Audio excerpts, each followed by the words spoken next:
Now, if everybody is ready and your seatbelt is strapped on, let's hit the ground running.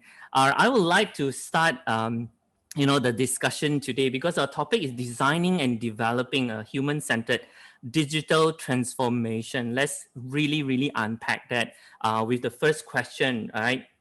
Um, what is, I will start off by introducing Sanjeev Sagal. He is now I want to get this right so that I don't want to embarrass myself. He is the head of HR strategy and agile HR at the World Bank, with over 25 years of hands-on HR experience, right?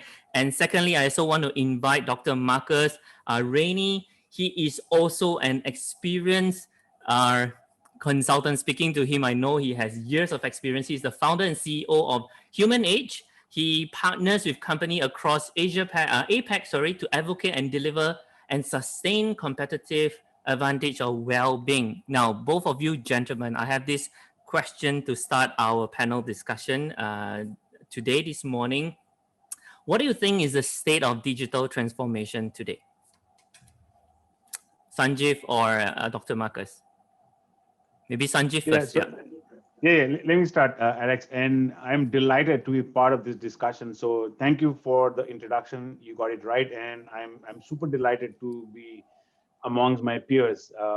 Now, the topic of digital transformation, if you really think about it, a lot of organizations were already on the journey for digital transformation, so to say. But what COVID has done, or this pandemic has done, is possibly added nitro boosters to that. I think it has completely accelerated the transformation that several organizations had to really go through.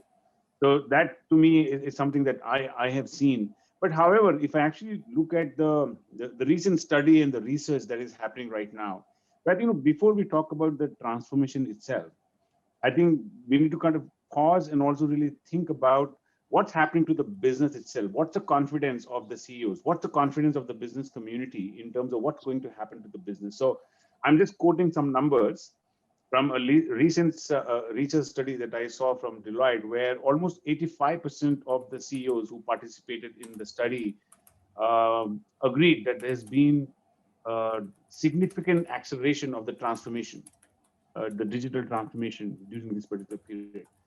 Having said that, I think what I'm foreseeing is the investment would have come down in 2020 marginally. I think this is also confirmed by the recent investor report.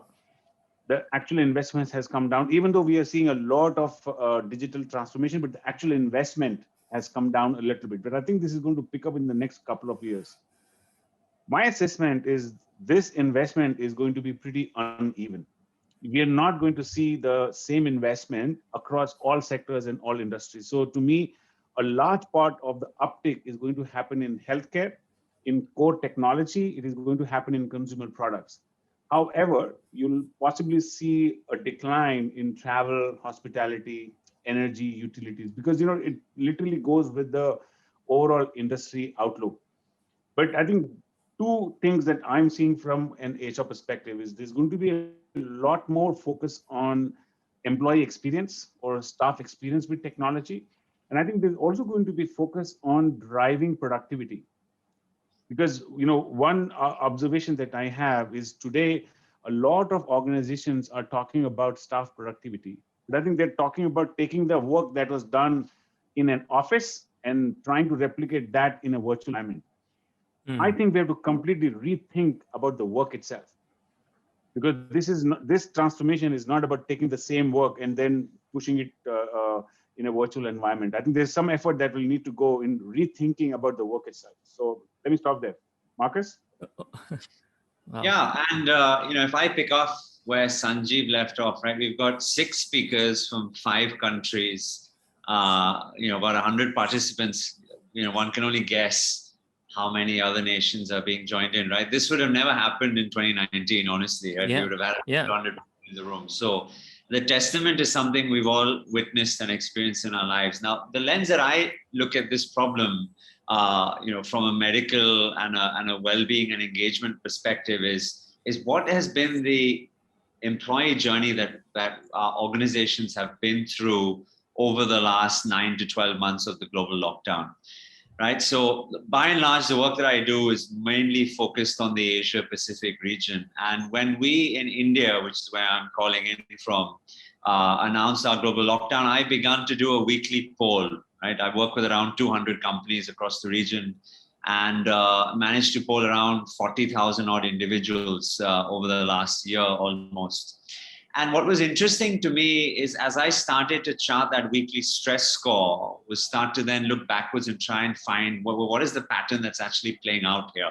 And it's actually quite a beautiful sinusoidal curve. And I've published this in a paper, an article series that I've been writing for Forbes. And what we're seeing is that the first acute phases was very distinctly defined as migration, adoption, and engagement, right? A lot of our HR leaders, whether they already had plans in the work or they had to do it on the move as things happened. The first phase of lockdown was really getting people onto digital platforms, engaging them via the platforms, and ensuring that people were just used to using them. That actually was a period of time where our collective stress levels dropped, right? I call it sort of the honeymoon phase. And for a lot of us, we thought it was a novelty and a new way of working, short term in duration, no travel, no commute, no responsibilities, do a Zoom call in a pair of shorts, etc. Then what happened after that was this prolonged period of time, which was the isolation phase. Stress levels rose, loneliness went up, depression scores started to go up. And a lot of us have probably felt this ourselves as well, as we began to have to deal with the reality that this was going to stay with us for a long period of time.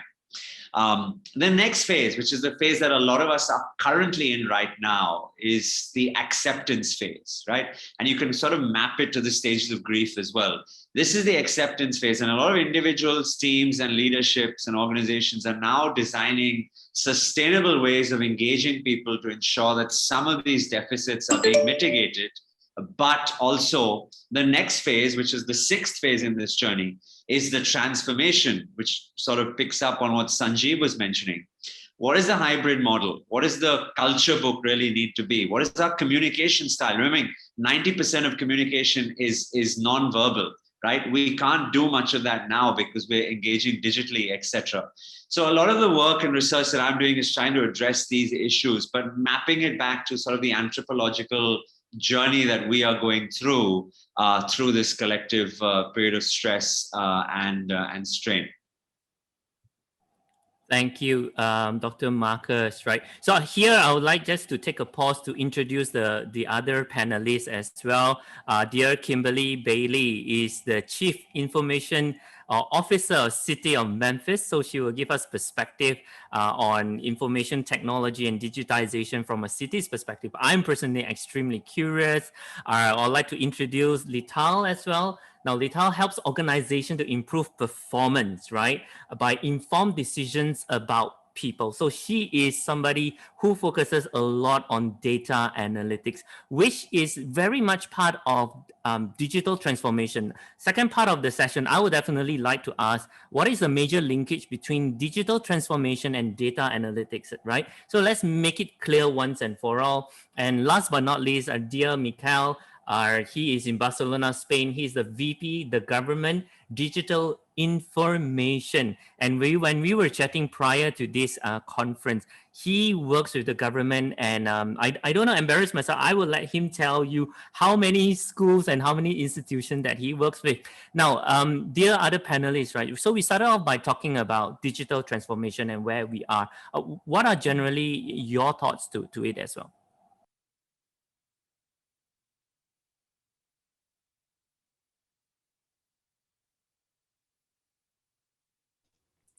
So sorry. Do you want to go ahead, Lital, and start? No. I just go ahead. Okay. All right. So digital transformation in the government, of course, is a very interesting space. Government likes things served up kind of the same way. And, introducing change is, not always the easiest, but COVID has actually helped us do a lot of that, advance a lot of the things that we wouldn't be able to do normally or that were on a long roadmap for us. And so I think everybody is developing an appetite for how to do things smarter, more efficiently, and better. And so they're open to some of the suggestions that we have. Analytics is always, a key for us. The data tells a story. So if we can put in systems and put in different software options that can allow us to get metrics in the back end, then it helps us tell a story about what we're doing, where we're going, the return on investment and all of that. So it goes hand in hand. And even though we have to institute a lot of change management to get everybody on board, once they're there, it's very easy and people see the benefit of it. So it's a win-win for everyone.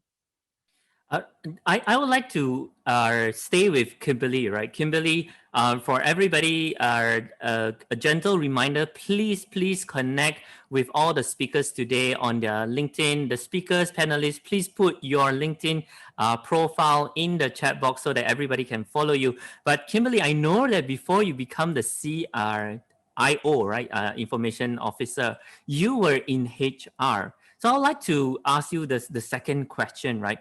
How do we really make it a human-centered digital transformation? Because digital has always been linked to a little bit more of the hard skill, the hardware, the technology side, right? What is our perspective here? How do we humanize, make it human-centered? So for me, I've always been in IT and HR, so I've been very intimately involved in every HR aspect. So I think you have to be intentional about how you engage your employees.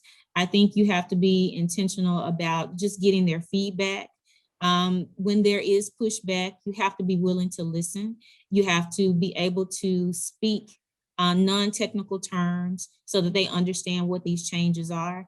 But overall, for me, it's trying to be engaging. When COVID first started last year, for about 3 months, we did coffee calls with the IT team for about 15 minutes where we played games. We did Family Feud, we did Celebrity Look-alike, we did all kinds of fun things because it was new.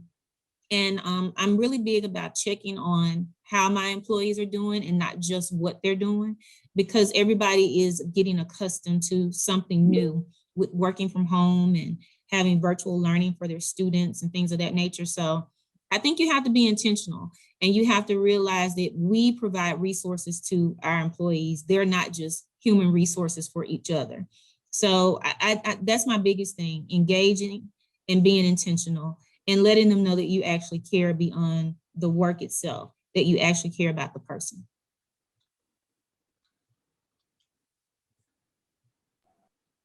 Sorry, I think just now, was it Lital who wanted to say something? Yeah.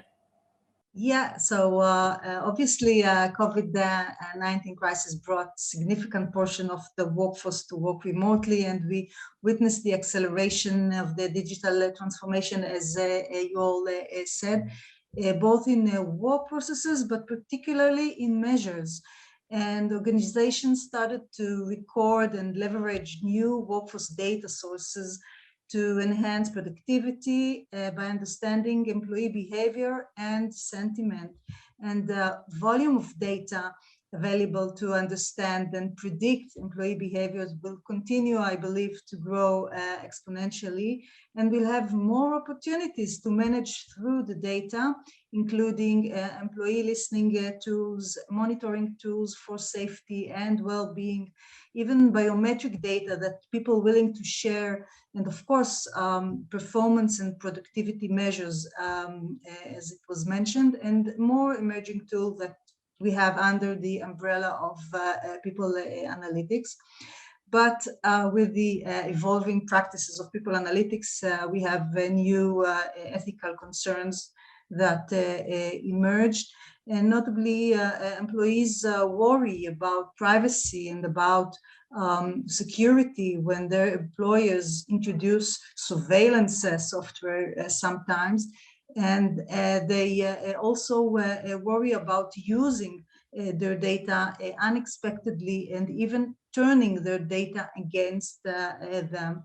And I must say that the temptation to use people's data against them is real. For instance, when we have measures that indicate low productivity.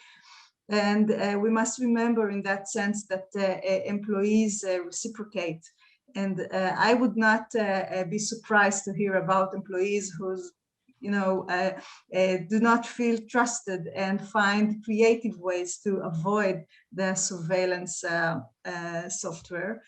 And moreover, I think that we should continue to track the psychological experiment, which revealed that surveillance solutions might lead not to productivity, but to the opposite consequence. Spying on home working employees may be a bad idea after all, because employees, they value autonomy. And any signal of distrust might reduce their intrinsic motivation to perform well. And the debate about remote workforce surveillance should not focus only on privacy and blurred boundaries between work and non-work. I think that the organizations need to tackle ethics and be transparent to build and maintain the employees' trust in the use of the data. And business leaders, they must ensure that there's no conflict between employers and employees' interests.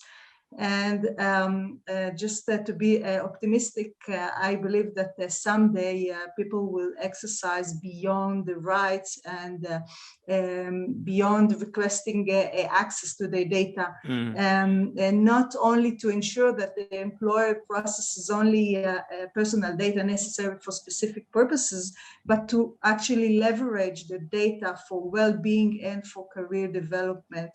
And eventually employees' expectation will change, and people will rate employers in addition to employee experience, as Kimberly said, based on the ethical use of the data. Lital, maybe I can request you to jump into the ethical and the how right after this, an overview, sure. right? Let's. Okay. I like to thanks there, Lital.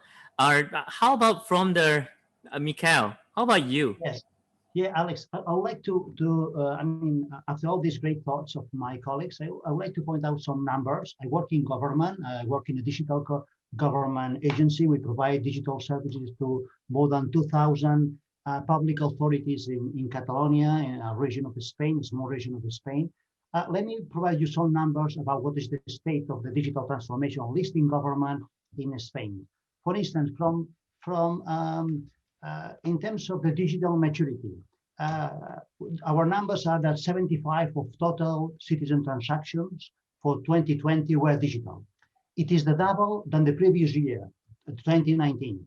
It is a remarkable progress, we believe. It's a big change in just 1 year.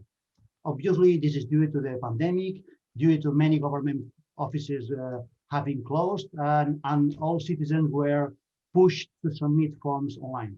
But also it was because governments in Catalonia were ready to provide all these digital services. Another number that we would like to share with you, in terms of satisfaction.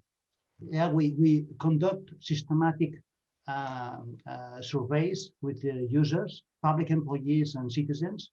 So we have done 80% of the users, either public employees or citizens, are happy or very happy with the digital services. So that's a really good indicator. But on the other hand, what we find in terms of digital transactions, that less than 50% of the digital transactions that are started are finished successfully. So either because they are not easy, because of errors, because of lack of skills. So that means that the digital services, the public digital services right now are too complex for citizens or for public employees. And another number, the last one, it's about the digital divide. Yeah, so we have been managing some social benefits, and about 50% of citizens with social demands were not able to have access to digital identity. So that's something that we have to take very in mind. Finally, about the trust, we don't have numbers, but we do from time to time some workshops with citizens, and the citizens don't trust on what governments do with their data. Yeah, that's just to reinforce the idea from Lital. Thank you so much, Mikael. Now I want to ask, because a majority of our audience today, if not all, are related or akin to HR. Sanjeev, I want to ask you a question. Why is the HR professionals crucial? I have a biased view. I think is crucial. So I'm going to throw it out there. I don't know if you agree, and the rest of you, I know, please chime in as well. Why are HR professionals or HR leaders are instrumental in driving digital transformation? Yeah, in fact, that's a great question, Alex. And to me, as the conversation was progressing, this is exactly what I was really thinking, that all digital transformations are actually about people. I think a lot of times organizations get mesmerized by the hype cycle, so to say, with there's a new technology. We all think that that technology is going to solve all problems, but I think it is all about people. How do you really change people's behaviors? How can you actually create an ecosystem where you can actually get the people in the organization to thrive? And that squarely falls on the HR function, so to say. What kind of policies do you need? So simple examples that I can really talk about, right? Work from home. What kind of a work from home policy do you really need to allow your employees to deliver on their best? Leave policies. So there are several of these. Performance, actually, I think we really spoke about performance management. How do you ensure that you have a performance management process which is fair and which is also allowing every employee to contribute to the best? So if you really think about it, a lot of these fall squarely with HR. Also think about the employee well-being. I know different organizations have, maybe they have health services, they may have different teams, but at the end of the day, it is a people function. How do you really ensure the stress and the mental wellness, so to say, the well-being of your employees is taken care of? So when you really think about it, it is about people. It is about changing behaviors. It is less about technology, honestly speaking, because there's a lot of technology available. If the HR teams do not join hands with the CIOs and the line managers, I think you will not have an effective digital transformation. So HR has to take the lead, so to say, in driving the digital transformation.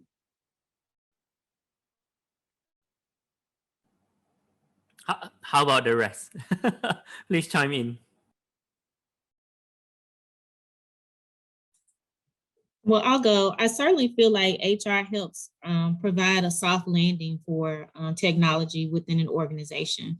Once they can get everybody on board and, have a good feel about it and help to be a champion for the IT area, I think it helps everybody to, enjoy what's about to come instead of look at it as a negative change that could affect their jobs and things of that nature.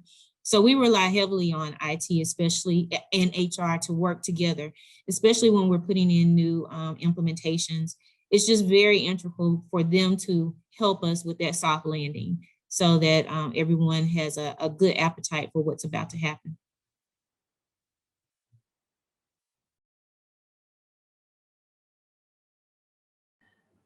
I want to direct the next one a little bit more provocatively to Dr. Marcus. Dr. Marcus, you talk about well-being, right? You talk about well-being and helping people take care of their health. But how do we actually do that? Isn't we were trained to talk about human being love, this social connection, this close proximity to one another. But now we no longer have that, right? We are advised and told, and there are rules and laws to us to be more confined at home. And the only way that we can connect with each other is technology. How do we then do it from your perspective in terms of taking care of well-being? Yeah, I think the grand realization that we've all had of 2020 has been the competitive advantage that well-being plays in our lives, right? I think whether you look at it at the individual level, what's happened in our own health at home or the people around us, our organizations and our team units, or even at a national security level, well-being has now sort of bumped itself up the priority list, and boardrooms are talking about it almost on a weekly, if not daily basis in some way or the other. The terminologies which have unfortunately come around, like social distancing, right? I think that's it's been spoken about in the media before. It's something which has reinforced this negative sentiment. I mean, we really mean physical distancing, and just because we are having to stay away from one another doesn't mean that the quality of the relationships needs to suffer. I think the thought process now has to be, okay, we have the technology at hand. And actually, we're quite fortunate that COVID-19 occurred in 2020, because if it was even 5 or 10 years previous, a lot of our work would not have been able to function just because of the bandwidth of internet and the capabilities of the software, et cetera, et cetera. So we have these platforms which are available. Now it's our job as people leaders to figure out how to work with the technology creators to design for a human-centric experience, going back to the title. A few years ago, actually 5 years ago, I gave a TEDx talk and it was actually in a very different space. It was looking at the doctor-patient relationship, which is something which I've been fascinated by for many years, my own clinical work, and how technology has begun to change that, virtual consultation, etc. And the key message that I had encouraged the audience to think about was design for trust. So when you're creating a technological solution, the key concept of a doctor-patient relationship is trust, right, between one human being and the other. Now we need to figure out in the relationships that we have at work, whether it's empathy, whether it's compassion, whether it's gratitude, whether it's mindful leadership, whatever that may be based on your culture, how are we designing the tech platforms to ensure that that value essence of who we are at the organization level is being delivered such that this hybrid culture is aligned with that value, and therefore the well-being is aligned, and we see an ecosystem which fosters engagement, innovation, and productivity, etc. It's not a guarantee for it, but at least we are creating an ecosystem which will allow for it. I love that. I now am very curious, right? With so many people trying, and I think we mentioned that the global pandemic took us all by surprise. It came like a tsunami. Nobody was ready, and there was a lot of trial and error. At this point, I'm curious, if you can share with. There's close to about 130 people in the room now, right? What are the good, the bad, and the ugly? What are the things that you have tried that you now know, let's not do that anymore? Anybody have any of such stories to share? I will say for a city government, as impactful as it has been, because we are accustomed to, meeting face-to-face, signing papers, routing them through inner office, just seeing each other. That has been a huge change. But on the, the positive side, we have implemented electronic signature. We're working on, our contact center phone system. So we've upgraded a 20+ year PBX during this to make it a lot more user-friendly. So we have done a lot of things that probably would have taken a lot longer, or it would not have been our immediate radar. So as unfortunate as, the pandemic has been, for a technology perspective, we've been able to try some things and trust, just like Dr. Marcus said, trust that we have some solutions out here that can help us continue to do business as usual, even though we're not face-to-face. I think the hardest for some people has just been the lack of interaction. So that's where the human resources side comes in, where you try to engage as much as possible. But it hasn't been a lot of ugly outside of just how long will it be. We consider COVID-19 another project that's in execution with no close date. We don't know when it will end. So we just added it to our other list of projects and we carry on. But I am definitely excited about operating differently. Using video conferencing, that's something we would have never done had it not been for this. And so now we're able to do that, and we're training, in that model. So it has been, a great change for us. And a lot of this we will continue to do because it just makes sense to do. But yes, of course, we want to get back to whatever normal looks like. But some of this, I'll never want to go back to signing paper now that we've implemented electronic signature. There will be no reason to do that. So it has been transformational from a governmental perspective. And we're just looking forward to all of the other things that it will add to this organization.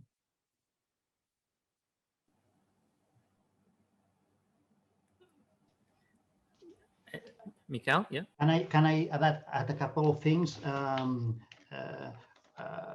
I think, well, the first point, I like to say that there are good and bad things about all these pandemics, but from my experience, nobody wants to go back to the previous stage. Yeah.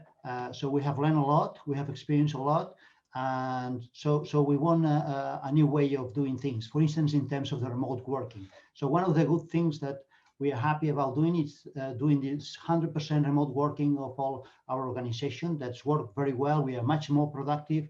Of course, there are issues, but we are very happy with that. And the second thing is that a great thing that I believe we have done is that we have taken advantage of the situation, as I said before, to promote, to implement some risky initiatives, because everybody was keen to take risks and to provide much better services. So that's something that we like to, I mean, should stay. This framework about we government, sometimes we have to take risks if we want to innovate. On the bad side, I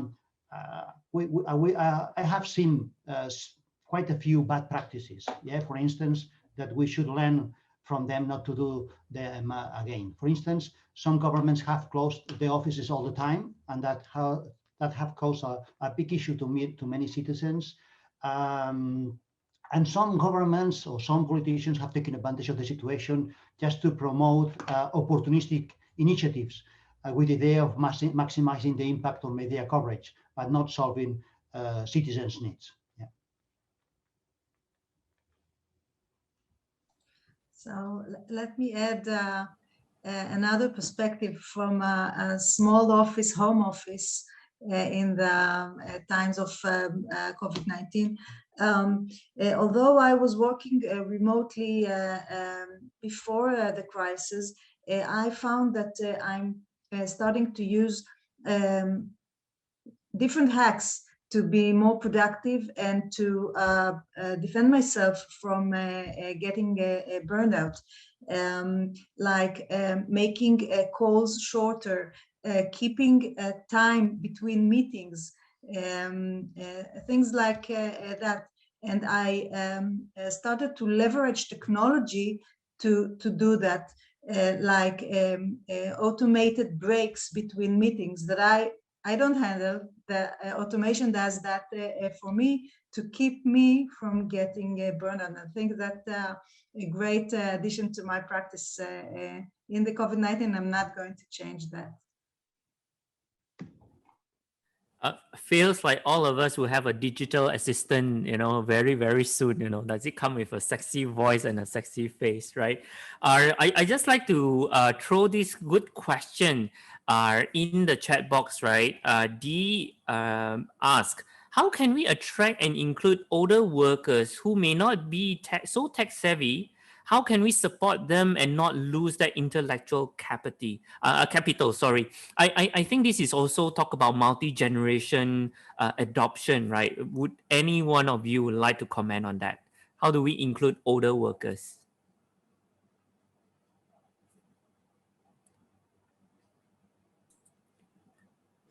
Anybody has great experiences to share? So I have previously managed a team where we had, multi-generational workers, and, there can be some challenges, right? Some people are kind of set in the way that they want to do things, and then you bring on a different dynamic of people who want to do things instantly, right away. And so you have to find a way to happily marry the two thought processes to get to your, expected outcome. I had a very interesting analogy with that team. So I I framed it around if we were having dinner together, right? And sometimes people cook things in a crock pot and it takes a lot longer, but you get everything to marinate a little bit longer. But then sometimes you need to do things in a microwave. So you have to do things a lot quicker because you need to make decisions faster. I said, but sometimes we all just need to cook on the stove so that we can all eat at the same time. So you bring your crock pot ideas and your microwave ideas, and we put them all together and we cook more. We can do more together in that framework. So really just trying to get everybody to respect each other's thought process. Institutional knowledge from a lot of our older employees is valuable. They have been here through all of the changes and they have that knowledge that is to be respected. And also our younger up and coming, new people have ways of doing things with social media that helps us move some things along a lot faster. So we all have to figure out how to gain something from one another and use that to help advance the organization. So yes, it can be challenging, but it's the way that you try to manage it and get everyone's feedback as valuable feedback, I think can help. Yeah, and I want to add to Kimberly that it is a crisis, but it's also an opportunity to leverage the knowledge of the youngers and help them, to give them the opportunity to coach the seniors, because they have a lot to contribute. I myself, I always try to learn from my daughter because she can teach me anything. She's much more digital than I am. And of course, if you have many generations in the organization, that's an opportunity. It goes to both directions. The senior generation, well, people,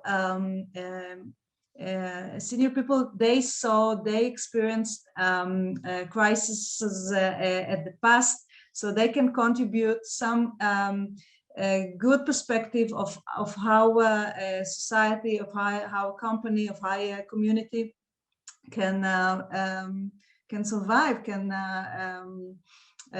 pass this crisis. That's important too. I'm curious, right? I experienced this in Malaysia. So there is a major concern in the community, especially the people who were not able to adopt as fast and as effectively. Of course, if I'm stereotyping, I must apologize. Let's assume I'm gonna stereotype. The people who are not so tech savvy, are they at jeopardy that they're gonna lose their position? What are your perspective? Are we helping these people adopt to technology if they have not been so tech savvy, right? In Malaysia, I've seen a certain group of people, especially the blue collar, are they at risk? What are your thoughts on that? Are they at risk?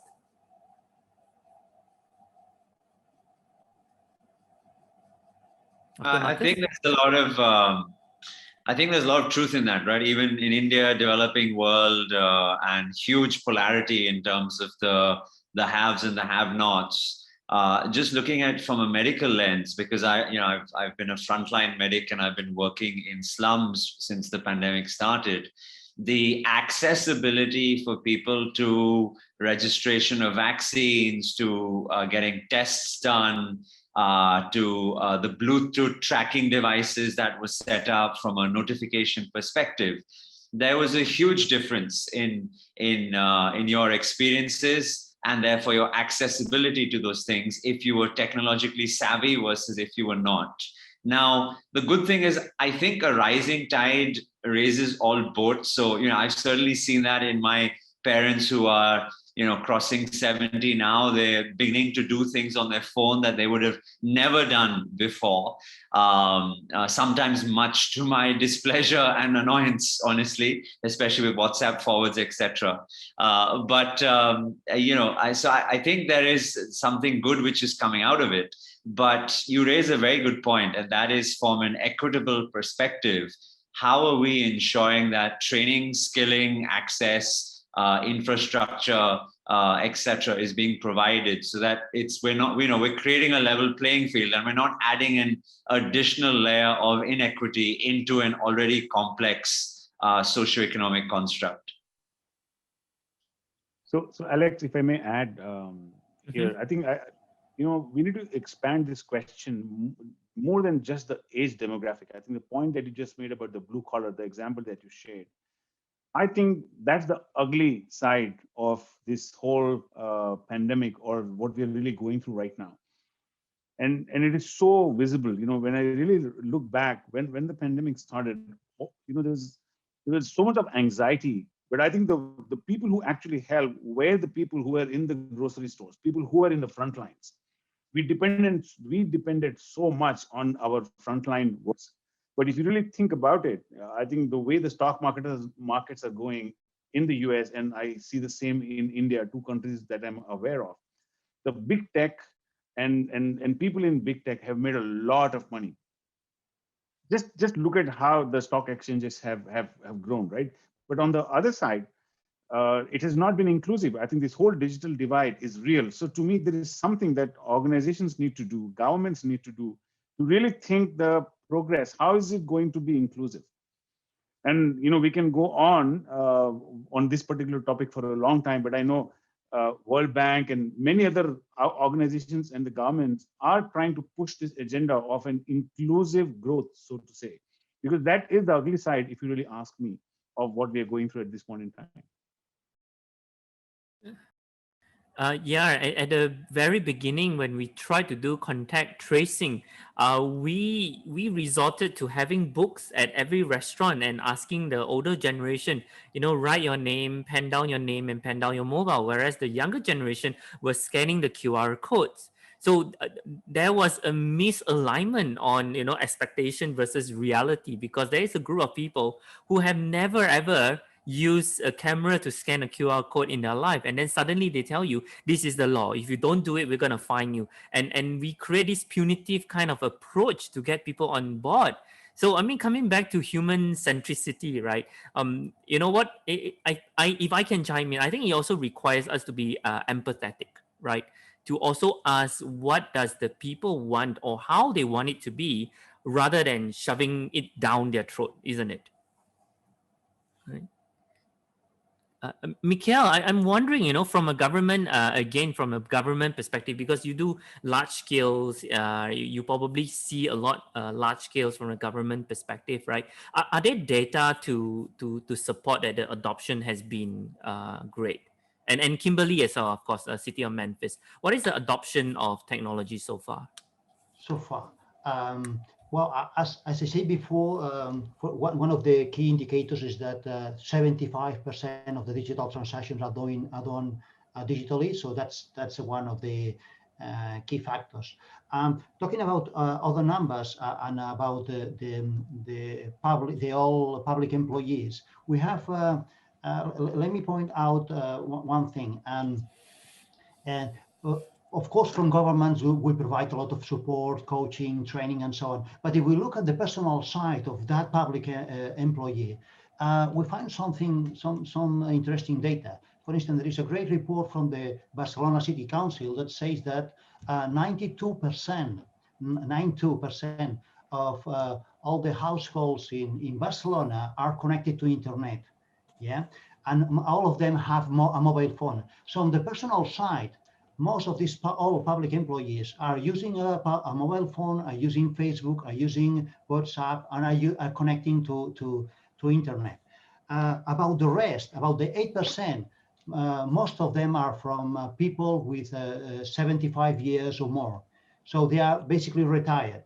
So the situation is that in the personal life, they already have been trained on digital skills, because otherwise they don't have access to many social services.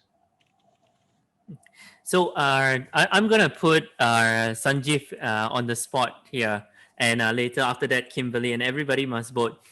Digital transformation is helping to create more livelihood or take away more livelihood, source of income. What do you think? Sanjeev, you first.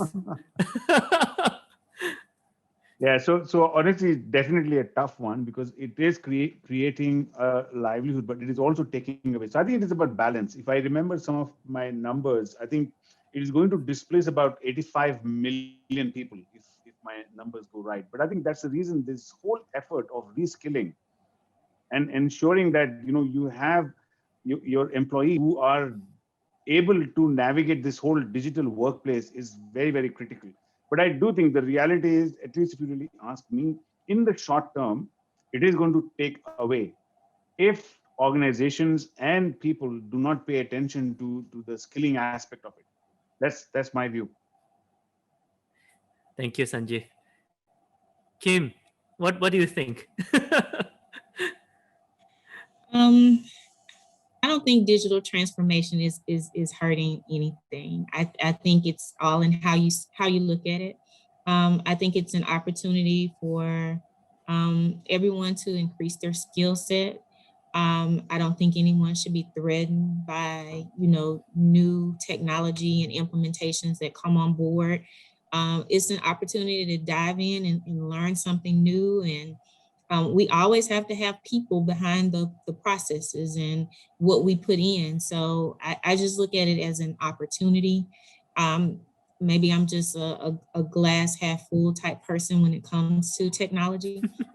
But I just think everybody should look at it as an amazing opportunity to learn something new and just become a part of what's moving the organizations forward. So that's where I am.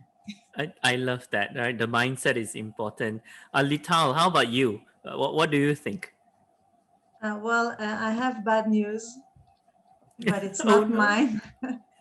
No, I read a research published in Singapore a few months ago that about I think 24 roles out of 27 roles within HR departments are going to be cancelled in the next 3 to 5 years through because of the AI incorporated in the business.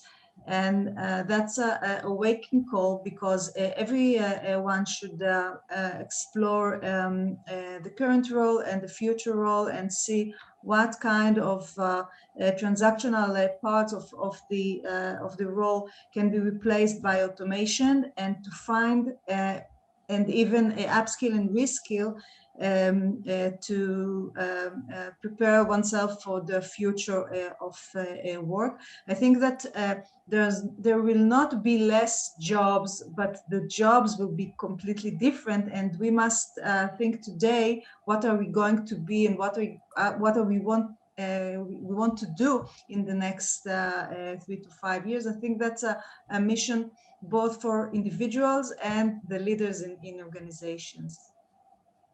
I love it. In the chat box, we have a comment. I'll just read it out loud. The HR admin role will be cancelled, but new ones are emerging around well-being and similar. Even AI will need the EQ that only humans can offer. So Dr. Marcus, maybe this one bounce it back to you. Where are we on AI in duplicating human emotions? Are we very far or are we near? Now I'm worried. Right? Would there be another guy taking over my moderation skill? How far are we on that well-being? We are still a long way away. That's probably the short answer for that one. I think repetitive tasks, AI are fantastic. Even in clinical medicine, from teleradiology and imaging, etc., they're fantastic. But empathy, intelligence in its truest sense, and definitely towards consciousness, it's a long way away. So we've got you for a long time, Alex. Right. I think this is the main question for me, right? How do we merge, this hybrid? It's like an oxymoron, right? Human-centered digital transformation. On one part you have human, on the other part you have digital. How do you digitize human? For me, there has been my question. How do you digitize human practices, and what are the things, so maybe let's go to one of my favorite question, on the responsibility, on the ethical part, right? What are the areas that is rigid and should be rigid, because it's digital. But what are the areas that should be soft, which is more humanistic, right? This one is Lital, right? Lital, what do you think about that? Well, for a few years now, I keep saying that eventually people analytics leaders, those with the data, will not be in charge of the programming in projects. They instead will be in charge of the procurement and the HR techs buying a solution. And for the sake of regulation and ethics, they will learn to ask vendors hard questions and be more critical about model accuracy and data privacy. And these are a human task, you know, to be critical, to ask hard questions. And I think that they will contribute beyond the culture of data-driven organization to a safe work environment regarding to employee data. Thank you, Lital. Sanjeev, how about yourself? Where are we on this balance between security, building trust, and executing digital transformation? Yeah, from where I sit, I think we're just about beginning to scratch the surface. Because I think one of my views is, look at Facebook. When we all started using Facebook, it was supposed to be like a solution for social. It's called a social media, right? But just if I look at what has happened 10 years later, and if you look at the debate out there, and I'm just taking Facebook as an example. You could do Twitter, you can do any of these. I'm just taking that as an example. So my sense is we're just about beginning to really think about the ethical side of it. And I think it is going to take quite some time and maybe some experiments and maybe some mistakes before we really get there. But I do think this is an important topic that we need think tanks and thought leaders to really think about and pay attention to. But I think we're a little farther away. We don't know what's the end game or what's going to really happen with all of this technology, the AI. I think it's too early, if you really ask me. Yeah. Thank you for that, Sanjeev. I mean, just to add, I don't know if everybody remember last year, I still remember there was a boom, a spike in everybody adopting to Zoom. And then suddenly 2 months later, there was a security concern. Everybody start sending out circulars that you're not allowed to use Zoom anymore, right? There was a boom, a spike, and then it went down, and then you had to fix the security. Now it's up again. I think a month or a month and a half ago, there was another security concern with WhatsApp. And then everybody migrated to Signal and Telegram. I don't know whether it happened to the rest of the part of the world. There's sudden surge of people migrating because of this concern for data privacy and security, right? I think at the heart of it, everybody is worried, right? While we are already having this pandemic, how is this data going to be used for me or against me, right? Anybody else like to chime in on that? I think that's a very interesting topic, right? Let me just add a note about that. I think that the topic AI ethics is actually a new skill that we need when we approach to the future of work. And I think that HR professionals should be the one to educate themselves first. And I think that unfortunately, most employees and candidates of organization, they still lack the understanding and the consequences of the increased use of data. And while some organizations offer their personnel educational opportunities in the domain of ethics, most employees and managers still lack the basic understanding of the concept of AI. And even if they can find and understand ethical issues raised when the policies are not related to the values, the personal values, things like bias, things like privacy, they are less noticeable, and that's a hard topic to deal with. But I think that HR, although they must find new partners in legal, in IT, they must have a voice to ensure that ethical use of AI-generated talent data prevent potential harm, and they should collaborate with other parts in the organization to ensure that the results are transparent and explainable, and of course, bias-free. Okay, so parting is such sweet sorrow. We're down to 3 more minutes. If I can have everybody, have your final 1 minute, what would you like to say to our wonderful, wonderful participants today as concluding our session, wonderful session today? Maybe I'll just go clockwise, anti-clockwise from my own screen. Dr. Marcus, you first. What would you parting words? I would just pull it back to that last point that you made, and I think the whole idea of remembering the human beings in the technology, so the human-centric nature, designing for trust. For me, that's a very important aspect to all of this. Right. Thank you, Mikhail. Yeah, about the last point as well. The last 20 years has been the digital era. I do believe that the next at least 10 years or maybe 20 years is gonna to be the artificial intelligence area, and so it comes with amazing opportunities but very, very great risks. So I believe that we need to be very humble. We don't have the answers. We have to work together much more. We need institutions, think tanks that provide us guides, recommendations, best practices, and turnkey solutions that help us minimize all these outstanding risks. Right. Thank you, Mikhail. Kimberly? I think we just need to embrace the changes. The digital transformation is here. We should be excited about it.